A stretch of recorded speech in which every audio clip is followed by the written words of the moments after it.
Hello dear students, as usual I am Navneel Gaud from Tagore School Parbatsar and we are studying our science book of 8th class in this video. Dear students, as you know we have completed the second lesson and we are doing the question answer of second lesson. हम लोग complete कर चुके हैं second lesson को और हम लोग कर रहे हैं इसके क्वेश्चन आंसर्स यानी exercise and we have completed the question answer up to question number 5 in our last video. अपने लास्ट वीडियो में हम लोग कंप्लीट कर चुके हैं क्वेश्चन नंबर 5 तक and today we have to start with the question number 6 और आज हम लोगों को स्टार्ट करना है question number 6. So let's start the today's study. तो आइए शुरू करते हैं आज की study with the question number 6. Let's read the question first. आइए पहले क्वेश्चन को पढ़ लेते हैं. Question number 6, name the micro organisms. Micro organism के नाम बताइए. विच कैन फिक्स, जो कि फिक्स कर सकते हैं, स्थिर कर सकते हैं. एटमॉस्फेरिक नाइट्रोजन, वायुमंडलीय नाइट्रोजन को. इन द सोइल, मिट्टी में. तो यहाँ पर नाइट्रोजन फिक्सेशन से रिलेटेड ये क्वेश्चन है और हम लोग स्टडी कर चुके हैं लेसन के बिटवीन कि कौन से वो माइक्रो ऑर्गेनिज्म होते हैं जो नाइट्रोजन फिक्सेशन का वर्क करते हैं. हम स्टडी कर चुके हैं राइजोबियम के बारे में जो कि लेग्यूमिनस प्लांट्स के रूट नोड्यूल्स में पाया जाता है. तो आइए उसके करेक्ट आंसर के लिए हम चलते हैं नाइट्रोजन फिक्सेशन में. You can look at the screen. Screen पर आप देख सकते हैं. It is the point of nitrogen fixation and it is the name of that micro organism. ये वो माइक्रो ऑर्गेनिज्म का नाम यहाँ पर लिखा हुआ है, बैक्टीरियम राइजोबियम. तो आपको वहां पर ये प्लेस करना है उस क्वेश्चन में ही ये जो नेम है और उसी से आंसर प्रिपेयर करना है. तो यहां से आप इसका नेम पिक करेंगे, उठाएंगे. The name is Bacterium rhizobium. It is the name of that microorganism which fix the nitrogen of atmospheric air. Atmospheric जो एयर होती है, वायुमंडलीय जो हवा होती है, एटमॉस्फेरिक जो नाइट्रोजन होती है, उसमें से उसको जो नाइट्रोजन के कंपाउंड्स होते हैं उसमें कन्वर्ट करने का काम, जिसको नाइट्रोजन फिक्सेशन भी कहते हैं. तो ये वर्क करने वाला जो माइक्रो ऑर्गेनिज्म होता है वो बैक्टीरियम राइजोबियम होता है. So it is the name and you have to use the name here. और आपको ये नेम यहाँ पर यूज करना है in the place of name. Name के प्लेस पर आपको लिखना है bacterium rhizobium is. You have to place this phrase here. ये जो फ्रेज मैं बता रहा हूं, bacterium rhizobium is, you have to place this phrase at this place. यहाँ पर नेम को रिप्लेस करते हुए, इसको हटाते हुए वो 3 वर्ड्स आपको यहाँ पर यूज करने and your answer will be prepared. और आपका जो आंसर होगा वो प्रिपेयर हो जाएगा. आंसर क्या होगा आपका? Bacterium rhizobium is the micro organism which can fix atmospheric nitrogen in the soil. Nitrogen rhizobium bacterium वो माइक्रो ऑर्गेनिज्म है जो कि फिक्स कर सकता है एटमॉस्फेरिक नाइट्रोजन को मिट्टी में. So you can prepare the answer like this. इस तरह से आप अपना आंसर प्रिपेयर कर सकते हैं. Let's go on the next question. आइए चलते हैं नेक्स्ट क्वेश्चन की ओर. 7th question is write 10 lines on the usefulness of micro organism in our lives. Write 10 lines means 10 लाइनें लिखिए. अब 10 लाइनें किस टॉपिक पे लिखनी है? On the usefulness. यूजफुलनेस यानी उपयोगिता. यूजफुल यानी उपयोगी होता है, यूजफुलनेस यानी उपयोगिता. यूजफुलनेस पर 10 लाइन्स लिखनी है. किसकी usefulness? Of micro organisms. Micro organism की जो यूजफुलनेस है, जो उनकी उपयोगिता है, उस पर 10 लाइन लिखनी है इन अवर लाइव्स, अपने जीवन में, हमारे जीवन में. तो हम लोगों ने इस लेसन में 2 टाइप्स के माइक्रो ऑर्गेनिज्म के बारे में स्टडी की है, जैसा कि लेसन का नेम भी है, माइक्रो ऑर्गेनिज्म फ्रेंड्स एंड फॉ, यानी मित्र और शत्रु. तो मित्र किस तरह से माइक्रो ऑर्गेनिज्म है इसके बारे में भी काफी जो पॉइंट्स हैं वो हमने स्टडी किए हैं, तो वहीं से हमें ये 10 जो सेंटेंस है वो वहीं से हमें प्रिपेयर करने होंगे, और उन 10 सेंटेंसेज में हमें अपने 10 ऐसे फैक्ट्स लिखने होंगे, 10 ऐसी बातें लिखनी होगी जो कि उनकी यूज़फुलनेस को बताती है, माइक्रो ऑर्गेनिज्म किस तरह से हमारे लिए यूजफुल है। So let's go on that topic. तो आइए चलते हैं उस टॉपिक पे और बनाते हैं हमारे 10 sentence. Let's go. You can take some sentences from this page. It is the page number 19. It is the page number 19. You can take some 3 or 4 sentences from here. यहाँ से अपने को 3-4 सेंटेंस मिल जाएंगे। तो फॉलोइंग आपको सबसे पहले mention करना है आंसर में, following are the usefulness of micro organisms. Micro organisms की जो यूजफुलनेस है वो निम्नलिखित है। फिर आपको नंबरिंग करते हुए, नंबर मेंशन करते हुए आपको चलना है, और नंबर 1 लगा करके आपको 1 सेंटेंस नोट डाउन करना है, उसके बाद सेकंड नंबर लगा करके सेकंड, इस तरह से नंबर मेंशन करते हुए आपको चलना है, और हर एक जो पॉइंट होगा वो न्यू लाइन से स्टार्ट होगा। Your first sentence can be, may be, ये आपका फर्स्ट सेंटेंस हो सकता है। देखिए यहां पर लिखा है they are used in the preparation of curd, bread and cake. अब यहां पर दे की जगह आप माइक्रो ऑर्गेनिजम्स लिख सकते हैं, क्योंकि अभी हम फर्स्ट सेंटेंस ये प्रिपेयर कर रहे हैं, तो यहाँ पर दे का यूज, सबसे पहले दे का यूज ठीक नहीं रहेगा। तो यहाँ आप फर्स्ट सेंटेंस है आपका, इसलिए लिखना है माइक्रो ऑर्गेनिजम्स।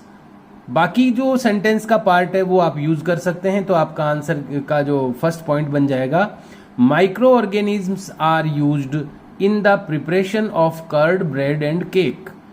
तो आंसर, इसका मीनिंग क्या होगा, माइक्रो ऑर्गेनिज्म यूज किए जाते हैं कर्ड यानी दही, ब्रेड और केक के प्रिपरेशन में, उनको तैयार करने में। It is the first point, it is the first usefulness of the micro organism. You can take the second. आप सेकंड क्या ले सकते हैं, सेकंड आप टॉपिक ये लिख सकते हैं, micro organisms have been used for the production of alcohol since ages. ये आप इसमें थोड़ा सा चेंज कर दें, आप हैव बीन का यूज नहीं करते हुए आप आर का यूज कर रहे हैं यहाँ पर। Micro organisms are used, micro organism use किए जाते हैं for the production of alcohol. बस यहीं पर आप फुल स्टॉप लगा दें कि माइक्रो ऑर्गेनिज्म अल्कोहल का प्रोडक्शन करने के लिए भी यूज किए जाते हैं। It is the second point. Let's go on the third point. Third point में क्या लिख सकते हैं, यहां पर भी आप दे की जगह माइक्रो ऑर्गेनिज्म वर्ड का यूज करें तो बेटर रहेगा। Micro organisms are also used in cleaning up of the environment. ये एनवायरमेंट की क्लीनिंग करने के काम में भी आते हैं। ये थर्ड पॉइंट हो जाएगा आपका। फर्स्ट पॉइंट आपका यहां से हो गया है, सेकंड पॉइंट आपका यहां से हो गया है, थर्ड पॉइंट ये आपका यहां से हो गया है। Let's go on the fourth. Third हो गया, फोर्थ यहां नेक्स्ट जो यहां पर आप फोर्थ पॉइंट स्टार्ट कर सकते हैं, and you should replace this word bacteria with the micro organisms. यहां पर बैक्टीरिया की जगह आप माइक्रो ऑर्गेनिज्म लिख दें, क्योंकि बैक्टीरिया भी एक माइक्रो ऑर्गेनिज्म ही होता है। और since the question is asked related to micro organism, चूंकि प्रश्न जो है वो माइक्रो ऑर्गेनिज्म के बारे में पूछा गया है, तो हम लोग उसी वर्ड का यूज करें आंसर में तो बेटर होगा। Micro organisms are also used in the preparation of medicines. It may be fourth point, ये हो सकता है आपका fourth point. And fifth point में भी दिस वन, ये हो सकता है आपका फिफ्थ पॉइंट।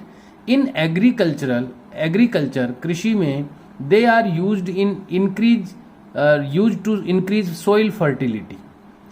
ये आपका फिफ्थ पॉइंट हो सकता है। सिक्स्थ पॉइंट आपका ये नाइट्रोजन फिक्सिंग नाइट्रोजन। तो सिक्स्थ पॉइंट बनाने के लिए आप इसी को रिपीट कर दें सिक्स्थ पॉइंट में, बस यहां पर सिक्स्थ पॉइंट के लिए यहां से स्टार्ट करें आप। They are used to fixing nitrogen. जो 6th पॉइंट बन जाएगा आपका, they are used to fixing nitrogen, वे नाइट्रोजन को फिक्सिंग करने के लिए यूज किए जाते हैं। 5th वाले पॉइंट में भी ये जो फ्रेज है वो यूज किया जाएगा, यहां तक continue. In agricultural they are used to increase soil fertility, वे सॉइल की फर्टिलिटी को इंक्रीज करने में काम आते हैं। और 6th वाला जो पॉइंट बनेगा वो यहां से स्टार्ट होगा, they are used to fixing nitrogen, वे नाइट्रोजन को फिक्सिंग करने में भी यूज किए जाते हैं, यूज में आते हैं। तो ये हो गए आपके 6 पॉइंट्स। अब अपने को 4 पॉइंट्स और प्रिपेयर करने हैं। 7th पॉइंट आप यहां से प्रिपेयर करेंगे, तो उसमें आपको ये जो सेंटेंस है आपको सेल्फ प्रिपेयर करना होगा एंटीबायोटिक्स के लिए। हालांकि मेडिसिन का पॉइंट अपन ले चुके हैं, लेकिन मेडिसिन दूसरी भी कई बनाई जाती है, यहां पर हम एंटीबायोटिक्स की बात करेंगे। तो आपको ये 7th पॉइंट लिखना है यहां पर, micro organisms are used to prepare antibiotics, micro organisms are used to prepare antibiotics, comma, और उसी में ये ऐड करना है, antibiotics are even mixed with the feed of livestock and poultry to check microbial infection in animals. तो पहले हमने लिखा कि माइक्रो ऑर्गेनिज्म्स जो है वो एंटीबायोटिक्स बनाने में काम आते हैं, और फिर उसी में लिखा कि ये जो एंटीबायोटिक बनाए जाते हैं ये मिक्स किए जाते हैं जो पशु और जो अंडे देने वाले पक्षी होते हैं उनको भोजन, उनके जो भोजन में भी इनको एंटीबायोटिक्स को मिक्स किया जाता है, ताकि चेक किया जा सके यानी रोका जा सके माइक्रोबायल इन्फेक्शन को, यानी माइक्रो ऑर्गेनिज्म से होने वाले संक्रमण को इन एनिमल्स, जानवरों में। तो ये भी एक डिफरेंट टाइप का यूज है माइक्रो ऑर्गेनिज्म का, कि माइक्रोबायल इन्फेक्शन को रोकने के लिए जो लाइव स्टॉक यानी पशु और पोल्ट्री होते हैं, जो अंडे देने वाले मुर्गी वगैरह होते हैं, उनके फीडिंग में, उनकी भोजन में इसको मिक्स किया जाता है एंटीबायोटिक्स को। तो इन दोनों को आपको मिक्स करके ये पॉइंट बनाना है 7th पॉइंट। तो यहां पर आपको केवल ये एक वर्ड यूज करना है, micro organisms are used to prepare antibiotics. ये 1 सेंटेंस हो गया। उसी में आप नेक्स्ट सेंटेंस लिखेंगे उसी पॉइंट में, from here to here, it may be the 7th sentence, ये आपका 7th सेंटेंस हो सकता है। 8th सेंटेंस आपको वैक्सीन के ऊपर बनाना है। Micro organisms are used to prepare vaccine, vaccines भी लिख सकते हैं आप, एस भी लगा सकते हैं इसके। Micro organisms are used to prepare vaccines, micro organism का उपयोग किया जाता है वैक्सीन बनाने के लिए। You can take the 9th sentence from page number 22 number page number से पर आप ये 9th सेंटेंस प्रिपेयर कर सकते हैं। It is the 22 page number 22, और यहां से हम 9th जो अपना सेंटेंस है वो प्रिपेयर कर सकते हैं। Micro organisms decompose dead organic waste of plants and animals, micro organism decompose करते हैं, अपघटित कर देते हैं, डेड यानी मृत, मरे हुए जैविक कचरे को, ऑफ प्लांट्स यानी पौधों के, एंड एनिमल्स यानी जानवरों के, converting them into simple substances, और उनको कन्वर्ट कर देते हैं सिंपल सब्सटेंसेज में यानी सरल पदार्थों में। इन दिस वे, ये आपको आगे ऐड करना है जो मैं बोल रहा हूं। In this way micro organisms are useful to prepare manure.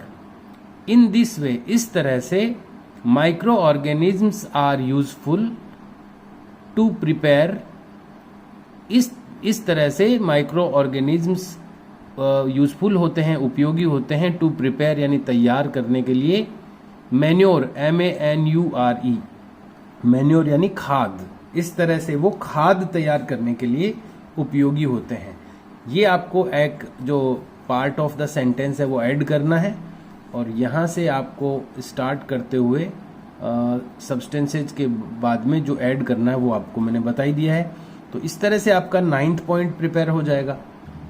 The 10th sentence you can take from page number 19। Page number 19 से आप 10th सेंटेंस ले सकते हैं। Look at the screen on the sentence. ये जो सेंटेंस यहां पर है, bacteria are also involved in the making of cheese, pickles and many other food items. ये जो फूड आइटम्स दिए हुए हैं, खाने पीने की चीजें दी हुई है, जैसे चीज यानी पनीर, पिकल्स यानी अचार, और मैनी अदर फूड आइटम्स यानी बहुत सारे दूसरे खाने पीने के आइटम। बैक्टीरिया इसके लिए इसमें इन्वॉल्व होते हैं। तो यहाँ आप बैक्टीरिया के ब्रैकेट में माइक्रो ऑर्गेनिजम्स भी लिख सकते हैं। बैक्टीरिया के साथ में ब्रैकेट में आप, क्योंकि बैक्टीरिया भी एक माइक्रो ऑर्गेनिज्म है, तो बैक्टीरिया के साथ में आप ब्रैकेट में माइक्रो ऑर्गेनिजम्स लिख दें। Bacteria micro organisms are also involved, ये इसमें भी इन्वॉल्व होते हैं यानी शामिल होते हैं। इन द मेकिंग ऑफ चीज, चीज की मेकिंग में यानी पनीर की मेकिंग में, पिकल्स यानी अचार की मेकिंग में, और मैनी अदर फूड आइटम्स, और कई दूसरे फूड आइटम्स की मेकिंग में। In this way dear students you can prepare your 10 sentence. इस तरह से आप अपने 10 सेंटेंसेज प्रिपेयर कर सकते हैं कि किस तरह से ये हेल्पफुल होते हैं, यूजफुल होते हैं micro organism. So it was the 7th question. ये था अपना 7th question. I am reading once again this question. एक बार फिर से ये क्वेश्चन मैं पढ़ रहा हूँ। राइट 10 लाइन्स, 10 लाइन्स लिखिए ऑन द यूजफुलनेस, यूजफुलनेस पर, उपयोगिता पर, of micro organism in our life, अपने लाइफ में माइक्रो ऑर्गेनिज्म की यूजफुलनेस पर 10 लाइन्स लिखिए। तो इस तरह से ये 10 लाइन्स या 10 सेंटेंसेज आपको प्रिपेयर करने हैं। कुछ चीजें थोड़ी ऐड भी करनी है कहीं कहीं, तो वो कहाँ कहाँ क्या क्या ऐड करना है वो मैंने आपको बता दिया है। और हर एक पॉइंट को नंबरिंग करते हुए, नंबर लगाते हुए आपको नोट डाउन करना है, और हर एक पॉइंट को डिफरेंट लाइन से या नेक्स्ट लाइन से स्टार्ट करना है। Look at the next question. आइए देखते हैं अगले क्वेश्चन पर। क्वेश्चन नंबर 8, राइट ए शॉर्ट पैराग्राफ, एक छोटा पैराग्राफ लिखिए ऑन द हार्मफुल इफेक्ट्स, नुकसानदेह प्रभावों पर। देखिए अभी जो लास्ट क्वेश्चन था, पिछला क्वेश्चन था, उसमें अपन ने माइक्रो ऑर्गेनिज्म की अच्छी बातें लिखी थी, उसकी यूजफुलनेस लिखी थी। अब यहाँ पर उसके हानिकारक प्रभाव लिखने हैं अपने को। राइट ए शॉर्ट पैराग्राफ, एक छोटा पैराग्राफ लिखिए ऑन द हार्मफुल इफेक्ट्स, हानिकारक प्रभावों पर, of micro organisms, micro organisms के। तो यहाँ पर पॉइंट्स या लाइंस लिखने के लिए नहीं कहा गया है, यहाँ पर एक पैराग्राफ लिखने के लिए कहा गया है। तो यहाँ पर आप ये नीड नहीं है आपको कि आप पॉइंट वाइज लिखें इसको, आप पैराग्राफ लिख सकते हैं। तो मैं आपको बताना चाहूँगा, सजेस्ट करना चाहूँगा कि कहाँ से आप इसका आंसर ले सकते हैं। Let's go there. On the page number 22, page number 22 पर there is a point of harmful microorganisms. You can take the paragraph from there. You should start your answer from here. आपको अपना answer यहां से start करना चाहिए। Micro organisms are harmful in many ways. Microorganism harmful होते हैं, नुकसानदायक होते हैं कई तरीकों से। Some of the microorganisms cause diseases. कुछ माइक्रो ऑर्गेनिज्म पैदा करते हैं बीमारियां इन ह्यूमन बींग्स, मनुष्यों में, प्लांट्स, पौधों में, एंड एनिमल्स, और जानवरों में। Such disease causing micro organisms are called pathogens. ये जो डिजीज पैदा करने वाले माइक्रो ऑर्गेनिज्म होते हैं वो कहलाते हैं pathogens. Some micro organisms spoil food. कुछ माइक्रो ऑर्गेनिज्म फूड को स्पॉइल करते हैं, खराब कर देते हैं। क्लॉथिंग यानी कपड़ों को, एंड लेदर यानी चमड़े को। लेटस बस यहीं तक आपको लिखना है। एक तो ये आपको लेना है पैराग्राफ में। इसके अलावा देखते हैं कुछ और ऐड करें क्या।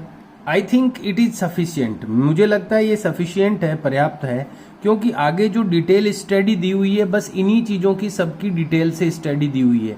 तो कोई डिफरेंट पॉइंट नहीं बनता है आगे कि अपन उसको ऐड करें, इसके साथ में इंक्लूड करें आंसर में।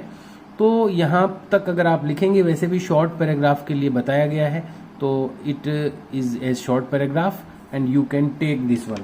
इसको आप ले सकते हैं अपने आंसर में, and it is sufficient for this question. Let's go on the next question. 9th question is what are antibodies. Antibodies क्या होते हैं?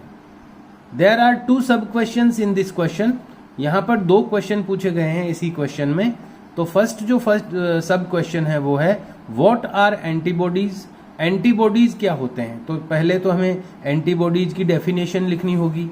फिर इसी के साथ यहाँ पर पूछा गया है व्हाट प्रिकॉशंस, क्या पूर्व सावधानियां। प्रिकॉशंस यानी किसी चीज को, किसी डिजीज को होने से पहले ही हम कुछ सावधानियां रख सकते हैं ताकि वो डिजीज अपने को हो ही न। जैसे कि अभी कोरोना में मास्क पहनना ये प्रिकॉशन है, यानी पूर्व सावधानी है। तो what precautions must be taken, क्या प्रिकॉशंस यानी क्या पूर्व सावधानियां मस्ट बी टेकन यानी ली जानी चाहिए। वाइल, जब टेकिंग एंटीबॉडीज, जब हम एंटीबायोटिक्स, तो यहां पर भी एंटीबायोटिक्स था। व्हाट आर एंटीबायोटिक्स, एंटीबायोटिक्स क्या होते हैं और क्या हमें प्रिकॉशंस रखने चाहिए, क्या हमें पूर्व सावधानियां रखनी चाहिए जब हम एंटीबायोटिक्स लेते हैं। अब एंटीबायोटिक क्या होते हैं, तो हमने स्टडी किया है कि ऐसे माइक्रो ऑर्गेनिज्म की हेल्प से कुछ ऐसी मेडिसिन्स तैयार की जाती है, कुछ दवाइयां ऐसी तैयार की जाती है जो पैथोजेंस होते हैं, जो बीमारी पैदा करने वाले माइक्रो ऑर्गेनिज्म होते हैं, उनको खत्म करती है। तो ऐसी जो दवाइयां होती है वो एंटीबायोटिक्स कहलाती है। तो एंटीबायोटिक्स की डेफिनेशन लिखेंगे पहले अपन, और फिर हमने स्टडी किया था कि जितनी रिक्वायरमेंट हो तो ही अपने को एंटीबायोटिक का यूज करना चाहिए, डॉक्टर की एडवाइस से ही करना चाहिए, अननेसेसरी नहीं करना चाहिए, अदरवाइज वो फिर आगे जाकर के इफेक्टिव लेस हो जाती है, आगे फिर उसका असर नहीं हो पाता। ये सब बातें अपन अपने नोट इसमें आंसर में इंक्लूड करेंगे। तो यहाँ हम 2 पार्ट्स में लिखेंगे इस आंसर को। जब आप इसकी डेफिनेशन कंप्लीट कर लेंगे तो आपको उसका पैराग्राफ चेंज कर लेना चाहिए, क्योंकि वो सेकंड जो सब क्वेश्चन है उसका आंसर स्टार्ट होगा। तो आइए देखते हैं कि इसकी डेफिनेशन हम लोग क्या लिख सकते हैं। Antibiotic, look at the page number 20 number page पर आप देखेंगे medicinal use of micro organism. यहां पर देखिए आपको एंटीबायोटिक्स डार्क बोल्ड लेटर्स में प्रिंटेड दिख जाएगा। तो यहीं पर हमें मिलेगी इसकी डेफिनेशन, और इसको कहां से आप स्टार्ट करेंगे, तो यहां से ही स्टार्ट करना पड़ेगा। थोड़ा लंबी डेफिनेशन है इसकी, और यहां आप यू की जगह वी का इस्तेमाल करेंगे। यहां पर भी यू की जगह वी लिख देंगे आप, वी नहीं लिखेंगे। यहां पर देखते हैं क्या आएगा, रीड करते हैं इसको। वेनेवर वी फॉल इल, जब हम पड़ते हैं बीमार, द डॉक्टर में गिव अस, यहां पर यू की जगह आ जाएगा अस यानी हमें। फिर से बता रहा हूं, वेनेवर वी फॉल इल, जब हम इल होते हैं, जब हम बीमार होते हैं, बीमार पड़ते हैं, the doctor may give us, तो डॉक्टर हमें दे सकता है सम एंटीबायोटिक टेबलेट्स, कैप्सूल्स और इंजेक्शन, कुछ antibiotic capsule, injection, tablets such as of penicillin, जैसे कि पेनिसिलिन हो। यानी कभी कभी हम जब बीमार पड़ते हैं तो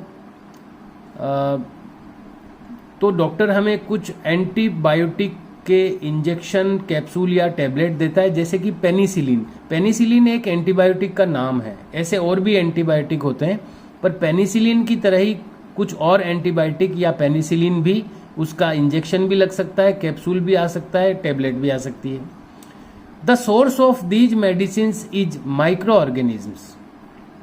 इन मेडिसिन का जो सोर्स होता है, ये जो पेनिसिलिन की तरह की जो दवाइयां होती है, जो एंटीबायोटिक कहलाती है, उनका जो सोर्स होता है, जो उनका स्रोत है, यानी जहां से वो दवाई बनाई गई है, वो माइक्रो ऑर्गेनिज्म है।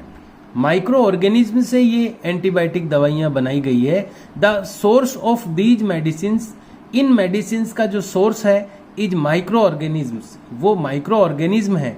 दीज मेडिसिन, ये जो दवाइयां होती है, किल यानी मार देती है, और स्टॉप या फिर रोक देती है the growth of disease causing micro organisms, बीमारी पैदा करने वाले माइक्रो ऑर्गेनिज्म की ग्रोथ को या तो वो स्टॉप कर देती है ये दवाइयां, या फिर उनको किल कर देती है।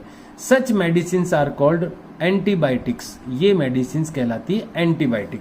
So it is the definition of antibiotic from here to here, यहां से यहां तक आपको ये डेफिनेशन पहले लिखनी है एंटीबायोटिक की, और अब हमें क्या क्या प्रिकॉशंस रखने चाहिए, वो सारे प्रिकॉशंस इस बॉक्स में दिए गए हैं और ये हम लोग स्टडी कर चुके हैं। तो एक बार मैं इसको रीड कर देता हूँ, आपको रिकॉल हो जाए माइंड में। और ये आपको पैराग्राफ चेंज करते हुए लिखना है क्योंकि ये सेकंड सब क्वेश्चन का आंसर होगा। It is important to remember, ये याद रखना महत्वपूर्ण है, that antibiotics should be taken, कि एंटीबायोटिक्स को लिया जाना चाहिए only on the advice of a qualified doctor, केवल एक क्वालिफाइड डॉक्टर की एडवाइस यानी उसकी सलाह पर ही इनको लिया जाना चाहिए। Also you must complete the course, और आपको कोर्स को कंप्लीट करना चाहिए। प्रेस्क्राइब्ड बाय द डॉक्टर, जो डॉक्टर के द्वारा प्रेस्क्राइब किया गया हो यानी लिख के दिया गया हो। इफ यू टेक एंटीबायोटिक्स, यदि आप लेते हैं एंटीबायोटिक्स व्हेन नॉट नीडेड, जब उसकी जरूरत नहीं हो, और इन रॉन्ग डोजेज या फिर गलत मात्रा में, it may make the drug less effective, तो ये बना सकती है उस दवाई को लेस इफेक्टिव यानी कम प्रभावशील। When you might need it in future, जब आपको ये फ्यूचर में इसकी आवश्यकता होगी। Also antibiotics taken unnecessarily may kill the beneficial bacteria. Also यानी भी, एंटीबायोटिक्स टेकन यानी एंटीबायोटिक्स को लेना भी अननेसेसरीली यानी बिना जरूरत के, बिना जरूरत के यूं ही दवाई खरीद ली, दुकान से जाके खा ली एंटीबायोटिक, किसी ने कह दिया एंटीबायोटिक लेनी चाहिए तो यूं ही अननेसेसरीली अगर अपन लेते हैं। आल्सो एंटीबायोटिक्स टेकन अननेसेसरीली, जो एंटीबायोटिक्स है वो अननेसेसरीली यानी बिना जरूरत के लेना भी, मे किल वो मार सकता है द बेनिफिशियल बैक्टीरिया, जो फायदे वाले बैक्टीरिया होते हैं हमारी बॉडी में, जो बेनिफिशियल बैक्टीरिया होते हैं उनको किल भी कर सकती है अननेसेसरीली अगर हम लेते हैं इन द बॉडी यानी शरीर में। एंटीबायोटिक्स हाउएवर, एंटीबायोटिक्स हालांकि आर नॉट इफेक्टिव, बस ये आगे तो वो उसमें कोई प्रिकॉशंस वाली बात नहीं है, तो यहाँ तक आप लिख दें तो सफिशिएंट है। These are the precautions which we have taken, which we must have taken, जो हमें लिए जाने चाहिए। So dear students, the questions are completed now. There are 4 questions were remained, 4 question remained थे यानी बचे हुए थे, जो कि अपन ने कंप्लीट कर लिए हैं आज। We have completed today the question number 6, 7, 8 and 9 and time is also over of today's video. आज के वीडियो का टाइम भी ओवर हो गया है। You have to do these 4 questions in your notebook and also try to learn them, उनको learn करने की भी कोशिश करें। Please learn the answers day to day, हर दिन का जो काम आप करते हैं अपनी नोटबुक में उसको आप उसी दिन लर्न करते जाएं और रिटन प्रैक्टिस करते रहें ताकि आप अपने आप को प्रिपेयर कर सकें एग्जाम के लिए। Dear students, there are remaining now some projects, कुछ प्रोजेक्ट्स यहाँ पर दिए गए हैं, कुछ एक्सपेरिमेंट दिए गए हैं जो कि मैं आपको एक्सप्लेन करूँगा, but we don't have now any time for this, इसके लिए कोई टाइम नहीं है अभी अपने पास में। So we will do this remaining part of the lesson in our next video. Okay dear students, see you and bye.